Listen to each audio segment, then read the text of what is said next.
My name is David Daniel Ball, and these are the headlines for Sunday, the 14th of November, 2010. And today's tune has Major General Sir Reginald Arthur James Talbot, a former governor of Queensland, and a Bible quote.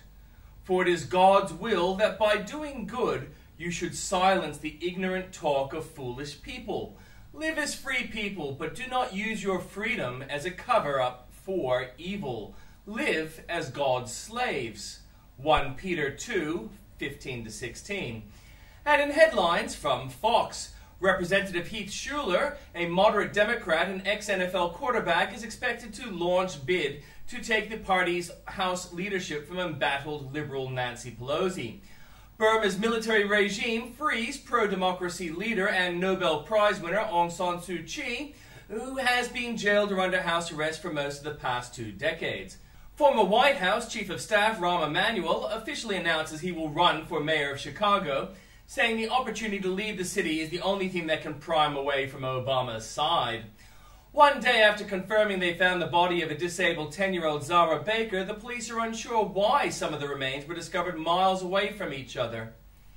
And in breaking news from news.com.au, police say a fire at the Karlsruhe Zoo in southwestern Germany has killed 26 animals, including Shetland ponies, goats, sheep, and a llama. The site of a brutal Aboriginal massacre has been given New South Wales' highest form of heritage protection. Former One Nation leader mulls political comeback after abandoning plans to move to Britain. Young boy, known simply as the Cloak, allegedly hired by drug cartel to torture and murder its enemies. Police uncover set of remains 8 kilometers from where one of Zara's bones was found. From New South Wales and the ACT, Muslims say they are targets of new laws preventing religious groups taking over empty churches. Maverick MP Tony Stewart has bowed to pressure from Christina Keneally and offered to resign. From Queensland, ex-Premier Mike Ahern has labelled his late one-time boss Joh Bjelke-Petersen corrupt for his "don't you worry about that" approach to accountability. Almost 3/4 of drug traffickers in Queensland are being sentenced to less than 4 years jail, well short of the 20 to 25-year maximum. Police are poised to crack down on teen day trippers and older hangers-on looking to gatecrash the start of schoolies on the Gold Coast.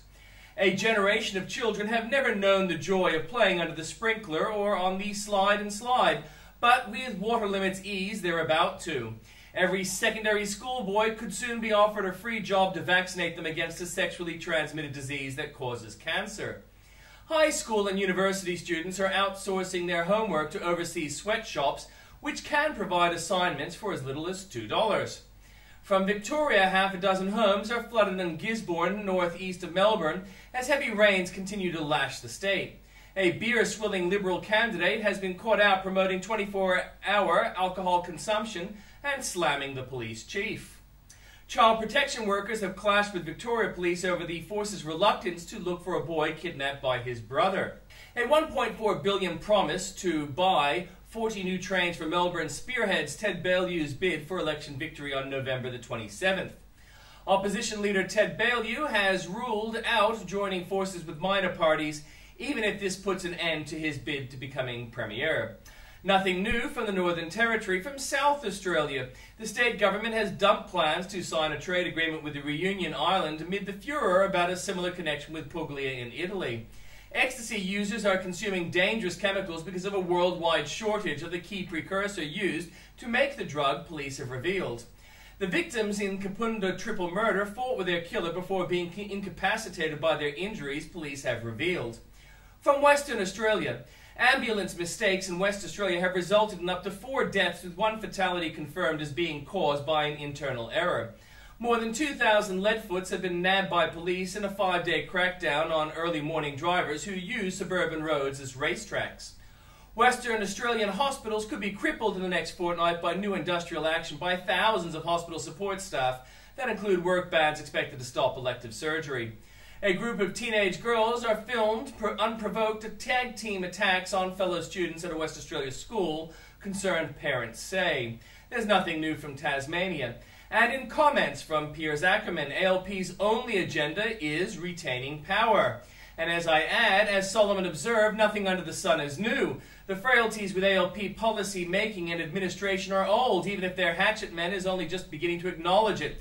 During the days when Richardson was in office and Keating was kingmaker, ALP had problem with pedophilia issues, crystallized with Collins and Darcy, but by no means limited them, nor am I saying they are. Hawke and Keating had an opportunity of fixing the problems, but policy issue problems seem to be related to the proximity of the ALP to union lobby movements. But Hawke and Keating rubber-stamped the same old. Latham was trumpeted as a thinker, and he had talented people around him suggesting such turkeys as Medicare Gold. From opposition, Gillard was lauded for making grandiose claims about policy, maintaining a healthy budget while lifting spending, creating a better world by making immigration more fair and targeting the most desperate for compassion. Thing is, Gillard was lauded, but none of her plans would ever have worked, and in office they aren't working.